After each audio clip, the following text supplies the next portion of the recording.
As mentioned, President Cyril Ramaphosa is expected to testify on the deadly July unrest at the South African Human Rights Commission hearings today. Ramaphosa will testify with regards to his responsibility as the head of state. Several cabinet ministers, including Police Minister Bheki Cele, the former State Security Minister Ayanda Dlodlo, Justice Minister Ronald Lamola and Trade and Industry Minister Ibrahim Patel, also gave evidence earlier this year. More than 300 people died and businesses were destroyed during the unrest that swept through Gauteng and KwaZulu-Natal last year. For more on this, we now bring in our reporter Griselda Lewis and Mzwandile Mbeje, our political editor. A very good morning to you. Thank you so much for joining us. Griselda, first of all, I do understand that President Cyril Ramaphosa has just arrived. Just take us through that.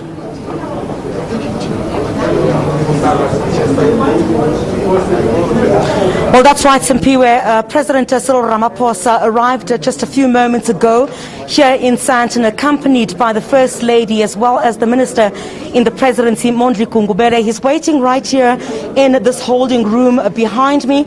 We're expecting him to begin his testimony any minute now. We're scheduled to get underway at about 9 o'clock this morning, and recall that this was at the available time of the President where you could come and testify and give evidence about exactly what he knew in the run-up to the July unrest and exactly how government had responded to the impending threat. Recall, throughout the morning we've been talking about the several testimonies by ministers within his cabinet who came here to basically tell the Commission about when they knew about the impending threat.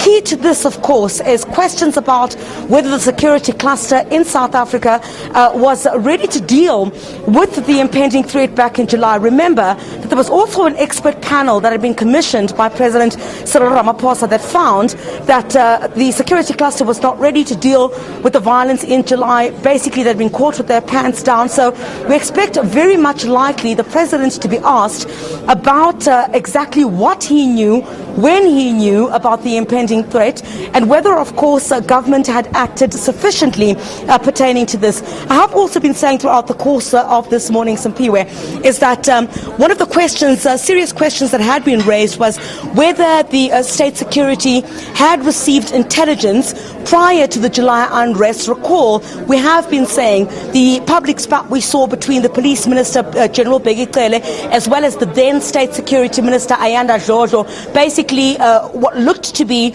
blaming each other for one not doing their job. So in this instance, the State Security Minister at the time, Ayanda Dlodlo, had indicated that as far back as December 2020, that already received, a preemptive intelligence that there might be a security threat to the country, well, both, of course, in Gauteng as well as in KwaZulu-Natal. The President, you'd recall as well, at the State of the Nation address, indicating that he was going to tighten the security cluster. Now we know, of course, yesterday, one of those that he might make reference to here, you see one of the evidence leaders, Buwang Jones, coming out of the holding room, the First Lady just in front of the President of the Republic, Cyril Ramaphosa. Very good morning to you, Mr. President. Are you ready for your testimony this morning? Good morning, Mr. President. Good morning to you. Right. Ready for your nice to see you. I've seen you for a long time. You've been missing in action. You see me today, Mr. President. All right, President Cyril Ramaphosa entering that room where he's going to give evidence in the next few moments, and of course to be asked crucially about what his government had done once the violence itself had broken out. But very key, I think, to the questions that will be asked here is when the President knew about the impending threat to the country. What did he do? What was the timeline between, we would have heard that the South African National Defence Force Chief Rudzani Mapwanya, who was one of those who had testified, indicating that the boots had been on the ground on the 12th of July, and essentially this was the day after a call had been made for the South African National Defence Force to be deployed. We'll go in now to this room now where the President, we're expecting, you'll have to let us go at this point, Simpiwe, but the President expected to begin his evidence any minute now. We'll just give you a shot of that very quickly. They're about to close close the door here. We'll enter, and the President already having taken his seat there, for just focus on that.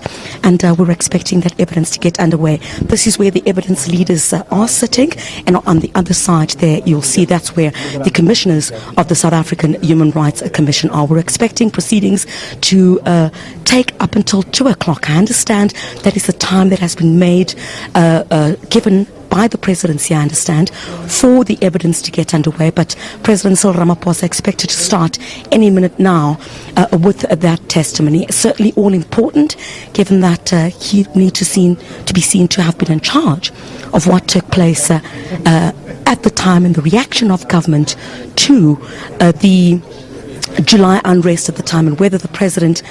All right, we're about to get underway right now.